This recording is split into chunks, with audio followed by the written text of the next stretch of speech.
जय हिंद दोस्तों। आपका हमारे यूट्यूब चैनल में स्वागत है। दोस्तों ये जो है पेपर फर्स्ट यानी कि यूजीसी नेट जून 2023 का ये पेपर फर्स्ट का तीसरा क्लास है और जो है हम इसमें कवर करेंगे टीचिंग एप्टीट्यूड का जो है तीसरा वीडियो जो है कवर करेंगे। शिक्षण अभिक्षमता इसे कहते हैं। ऑल पेपर जो है पीडीएफ आप फ्री में ले सकते हैं। सुबह जो है 7:30 बजे से ये क्लास आपको मिलता है। तो चैनल पर नए हैं तो चैनल को प्लीज़ सब्सक्राइब कर दीजिए और बेल आइकन को प्रेस कर दीजिए। ये वीडियो अपने दोस्तों को शेयर जरूर कीजिए। आज इस वीडियो में हम कवर करने वाले हैं शिक्षण के प्रकार। शिक्षण के प्रकार को हम कवर करेंगे। शिक्षण के प्रकार कितने टाइप के होते हैं और ये जो है टाइप ऑफ टीचिंग के जो है कितने प्रकार के होते हैं, इसके बारे में हम जो है अच्छे से अध्ययन करने वाले हैं। जैसा कि आप यहाँ पर देख पा रहे हैं, सबसे पहला क्या है एकात्मक शास्त्र, एकात्मक शिक्षण। ये एकात्मक शिक्षण क्या होता है तो इसके बारे में पहले हम जानते हैं। एकात्मक शिक्षण का कहने का मतलब ये होता है इसमें जो है एक तरफ से जो है आपको सहभागिता अधिक देखने को मिलती है। जैसे कि जो है शिक्षक उच्च प्रधान इसमें होता है। इसमें जो देखेंगे जो है शिक्षक उच्च प्रधान होता है, छात्र को गौण माना जाता है और ये कहाँ तक शिक्षा देखी जाती है, क्लास 10 तक ये जो है शिक्षा देखी जाती है। आप इसमें देखेंगे एकात्मक शिक्षा देखने को मिलती है। टीचर जो है लेक्चर नहीं देता बल्कि लोगों को अच्छे से पढ़ाता है। अब जैसे हायर एजुकेशन में लेक्चर देकर जो है टीचर चले जाते हैं, वो ऐसा क्लास 10 तक नहीं देखने को मिलता। उसी को जो हम एकात्मक शिक्षण के नाम से जानते हैं। एकात्मक शिक्षण को उसे कहते हैं जो शिक्षक की जो है पक्षता या जो है प्रधान होता है, वो हेड होता है। वो जो है जैसे जो है बच्चों को नहीं समझ आ रहा तो उसी को अकॉर्डिंग जो है किसी न किसी माध्यम से समझाने की कोशिश करता है और जो है इसमें छात्र जो है गौड़ होते हैं। ये क्लास 10 तक ये शिक्षा मानी जाती है। ठीक, आगे है लोकतांत्रिक शिक्षा, लोकतंत्रात्मक शिक्षण। ठीक, लोकतंत्रात्मक शिक्षण क्या है? यह शिक्षण प्रणाली मानवीय संबंधों पर आधारित होती है। ये किस पर आधारित होती है? मानवीय संबंधों पर आधारित होती है। इस शिक्षण में शिक्षक एवं छात्र एक दूसरे को प्रभावित करने का प्रयत्न करते हैं, जैसे कि यूजी पीजी में। ठीक, इसके पहले हमने जो है एकात्मक शिक्षा को जो है देखा। तो एकात्मक शिक्षा की अगर बात करें तो क्लास 10 तक ये देखा जाता है। लेकिन अगर बात करें हम ये जो है लोकतंत्रात्मक शिक्षा की, तो यूजी और पीजी में देखने को मिलता है। किस में देखने को मिलता है? यूजी और पीजी में देखने को मिलता है। अब आगे देखते हैं यूजी और पीजी में क्या होता है। जैसे कि अगर बात करें यूजी और पीजी में टीचर आते हैं, लेक्चर देते हैं और चले जाते हैं। उसमें जो है स्टूडेंट को ज़्यादा जो है बारीकी से समझाने की जो है ज़रूरत में नहीं पड़ती, क्योंकि जो है स्टूडेंट अब हायर एजुकेशन की जो है क्लास लेते हैं। स्टूडेंट भी जो है अब एकदम जो है मानते हैं कि जो है मेंटली जो है ये जो है परिपक्व हो गए हैं। ठीक, इसीलिए जो यूजी पीजी में जो है लोकतंत्रात्मक शिक्षण के नाम से जाना जाता है। इसे जनतंत्र शिक्षण के भी नाम से जानते हैं। किस नाम से जानते हैं इसे? जनतंत्र शिक्षण के भी नाम से इसे जानते हैं। अब आगे देख लीजिए हस्तक्षेप शिक्षण। यह हस्तक्षेप शिक्षण क्या है? एक बार इसे जो है अच्छे से डिस्कस कर लीजिए। अगर आप इसका पीडीएफ लेना चाहें तो टेलीग्राम पर चैनल से आप ले सकते हैं। इस प्रकार का शिक्षण करते समय शिक्षक छात्र के समय मित्रवत व्यवहार करता है। किस तरह का व्यवहार करता है? मित्रवत व्यवहार करता है और छात्र को फ्री छोड़ देता है, जैसे कि हायर एजुकेशन में देखने को मिलता है। ये हायर एजुकेशन में देखने को मिलता है जैसे रिसर्च करने के लिए। हस्तक्षेप रहित शिक्षण यानी हस्तक्षेप बिल्कुल भी नहीं होता इसमें, और इसी शिक्षण को जो हम कहते हैं हस्तक्षेप रहित शिक्षण। छात्र को फ्री छोड़ दिया जाता है और ये जो है हायर एजुकेशन में देखने को मिलता है। अब देखते हैं हम शिक्षण प्रक्रिया के चर। इसे हम वेरिएबल के नाम से जानते हैं। वेरिएबल क्या होता है? वेरिएबल मतलब होता है आगे बढ़ना, जो हमेशा जो है चलता हो, आगे बढ़ता हो। ये जो है इसी को हम वेरिएबल के नाम से जानते हैं। वेरिएबल ऑफ टीचिंग प्रोसेस यानी शिक्षण प्रक्रिया के चर के बारे में हम अध्ययन करने वाले हैं। आप इसमें से देख लीजिए क्या है कि जो कारक शिक्षण प्रक्रिया को प्रभावित करता है तो इसे चर के नाम से जानते हैं। जो प्रभावित करता है उसे चर के नाम से हम जानते हैं। और चर के कितने प्रकार हैं आप देख लीजिए। सबसे पहला जो चर होता है उसे हम स्वतंत्र चर के इंडिपेंडेंट वेरिएबल के नाम से जानते हैं। किस नाम से जानते हैं? स्वतंत्र चर के नाम से जानते हैं। और दूसरा है आश्रित चर, इसे हम जो है डिपेंडेंट वेरिएबल के नाम से जानते हैं। और तीसरा हस्तक्षेप चर, इसे जो हम इंटरफेरेंस वेरिएबल के नाम से जानते हैं। अब इसमें डिफरेंस क्या है इसके बारे में हम जानते हैं। वेरिएबल जो है कई प्रकार के होते हैं, लेकिन आप जो है सबसे पहले ये समझिए स्वतंत्र चर क्या होता है, आश्रित चर क्या होता है और हस्तक्षेप चर क्या होता है। अगर बात करें इंडिपेंडेंट वेरिएबल की, इंडिपेंडेंट वेरिएबल आप देखेंगे तो जो है ये जो है ये शिक्षक को देखने को मिलता है। इसमें क्या होता है, शिक्षक जो है फ्री रहता है, और फिर जो है आश्रित चर जिसे हम डिपेंडेंट वेरिएबल के नाम से जानते हैं, ये छात्र होते हैं। ये छात्र कैसे होते हैं, क्योंकि ये जो है डिपेंड होते हैं किस पर, टीचर पर ये जो है डिपेंड होते हैं। ये टीचर पर डिपेंड होते हैं कि नहीं होते हैं, ये टीचर पर डिपेंड होते हैं। छात्र जो हैं वो टीचर पर, शिक्षक पर डिपेंड होते हैं, इसलिए डिपेंडेंट वेरिएबल में छात्र को रखा जाता है।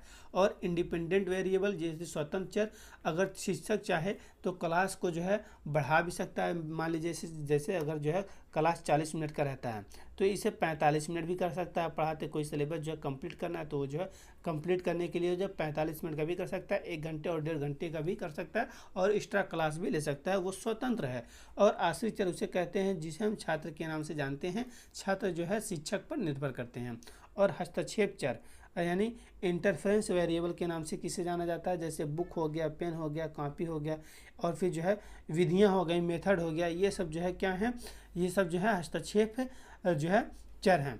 इसमें से आप देखेंगे इन दोनों की आवश्यकता होती है, चाहे वो जो है टीचर हो या जो है स्टूडेंट है, इन दोनों की आवश्यकता जो है हस्तक्षेप चर की होती है। ठीक, इसे जो है स्वतंत्र चर के नाम से जानते हैं और आश्रित चर के नाम से जानते हैं, हस्तक्षेप चर के नाम से जानते हैं। अब हम आगे बढ़ते हैं शिक्षण चरों के कार्य। शिक्षण चरों के कार्य के बारे में हम अध्ययन करते हैं। शिक्षण चरों के कार्य क्या हैं।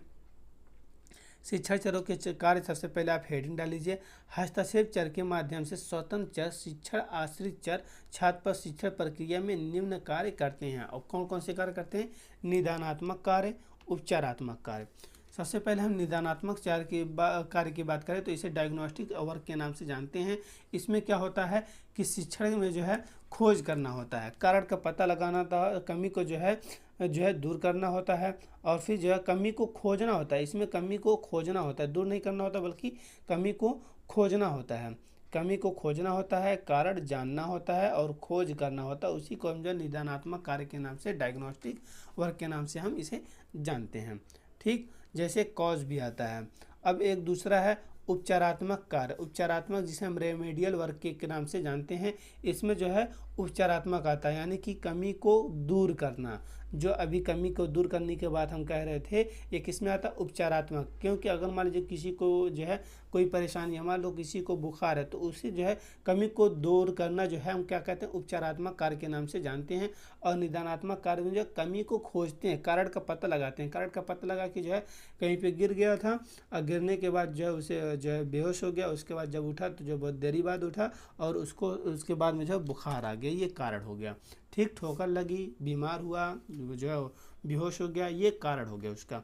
ठीक, और उपचारात्मक क्या होगा, इलाज करना, उसका इलाज करना, कमी को दूर करना, कारण को ख़त्म करना, क्लास के, ये सब अंदर देखने को मिलता है। ये उपचारात्मक का जो होता है ये सब कहाँ का होता है, क्लास के अंदर होता है। कुछ ऐसे काम होते हैं जिसका रीज़न जो है खोजने में टाइम लगता है, और फिर जो उसका इलाज करने में जो है कमी को दूर करने में, कारण को ख़त्म करने के लिए जो है टाइम लग जाता है। जैसे कि अगर प्रैक्टिकल है, ज्योग्राफी का अगर आप स्टूडेंट होंगे तो प्रैक्टिकल के बारे में और अच्छे से जानते होंगे, और भी प्रैक्टिकली सब्जेक्ट हैं तो उसके भी बारे में आप अच्छे से जानते होंगे।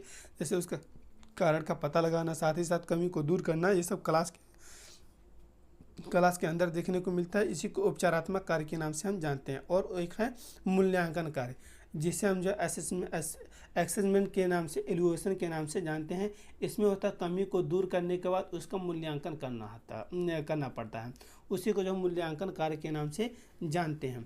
ठीक, हमने क्या जाना है, शिक्षण चरों के कार्य, और फिर जो है चर के प्रकार। चर के प्रकार के बाद हमने इसके पहले क्या देखा, शिक्षण के प्रकार के बारे में अच्छे से अध्ययन कर लिया। अब हम आगे बढ़ते हैं, आगे देखते हैं जो है शिक्षा के प्रकार। शिक्षा के प्रकार की अगर बात करें तो इसमें होता है फॉर्मल एजुकेशन, जिसे हम जो औपचारिक शिक्षा के नाम से जानते हैं। इसमें जो है पूर्व में सब कुछ निर्धारित होता है, स्कूल, कॉलेज, पढ़ाई, कोर्स, टाइम टेबल, इसमें सब कुछ निर्धारित होता है। इसी को हम क्या कहते हैं, जो है औपचारिक शिक्षा, फॉर्मल एजुकेशन। फॉर्मल एजुकेशन किसे कहते हैं, जिसमें सब कुछ पूर्व में ही पहले से ही डिसाइड है। और दूसरा है निरौपचारिक शिक्षा। निरौपचारिक से इसे जो है नॉन फॉर्मल एजुकेशन के नाम से जानते हैं। अगर इसका PDF आप लेना चाहते हैं टेलीग्राम चैनल से आप ले सकते हैं। इसका जो है मेन उद्देश्य होता है, पाठ्यक्रम निर्धारित होता है, बाकी सब स्कूल, बाकी कुछ नहीं निर्धारित होता है। जैसे एक बार फिर से रिपीट कर लीजिए, निरौपचारिक शिक्षा की अगर बात करें तो निरौपचारिक का जो है उद्देश्य, पाठ्यक्रम निर्धारित हो, बाकी कुछ निर्धारित नहीं होता। जैसे कि उद्देश्य की अगर बात करें तो हायर एजुकेशन जो है कंप्लीट करना है तो कंप्लीट करना है, ये सर्वे करना है तो सर्वे करना है, इसका उद्देश्य जो है पहले से तय किया रहता है। और पाठ्यक्रम निर्धारित रहता है, साथ ही साथ बाकी कुछ निर्धारित नहीं रहता है। और औपचारिक शिक्षा की बात करें, इनफॉर्मल एजुकेशन की अगर बात करें तो इनफॉर्मल एजुकेशन में कुछ निर्धारित नहीं होता है। एक बार फिर से रिपीट कर लीजिए, इसमें जो है सब कुछ पहले से निर्धारित होता है, इसमें कुछ निर्धारित होता है, कुछ निर्धारित नहीं होता है, और इसमें कुछ भी निर्धारित नहीं होता है। उसे अनौपचारिक शिक्षा के नाम से जानते हैं, इनफॉर्मल एजुकेशन के नाम से हम जानते हैं। ठीक, और फिर साथ ही साथ जो है एक बार फिर से रिपीट कर लीजिए, आज हमने जो है क्या क्या कवर किया है। सबसे पहले हमने कवर किया है कि जो है शिक्षण के प्रकार, शिक्षण के प्रकार, टाइप ऑफ टीचिंग के बारे में हमने अच्छे से अध्ययन किया। एकात्मक शिक्षण होता है, लोकतंत्रात्मक शिक्षण होता है, हस्तक्षेप रहित शिक्षण होता है, ये हो गया। उसके बाद शिक्षण प्रक्रिया के 4 जिसे हम वेरिएबल के नाम से जानते हैं। वेरिएबल मतलब होता है आगे बढ़ना, चलना, ठीक, जो चलता हो, जो क्रियाशील हो, जो प्रगति में हो, उसी को हम चर के नाम से जानते हैं, जो प्रभावित करता हो। इसमें जो है स्वतंत्र चर, आश्रित चर, हस्तक्षेप चर के बारे में हमने अच्छे से डिस्कस कर लिया। उसके बाद जो है शिक्षण चरों के कार्य को अच्छे से डिस्कस कर लिया, जिसमें होता है निदानात्मक कार्य, उपचारात्मक कार्य, मूल्यांकन कार्य, और शिक्षा के प्रकार के बारे में हमने अच्छे से अध्ययन कर लिया। अब फिर जो है इसके बाद जो हम क्लास 4th में अच्छे से डिस्कस करेंगे।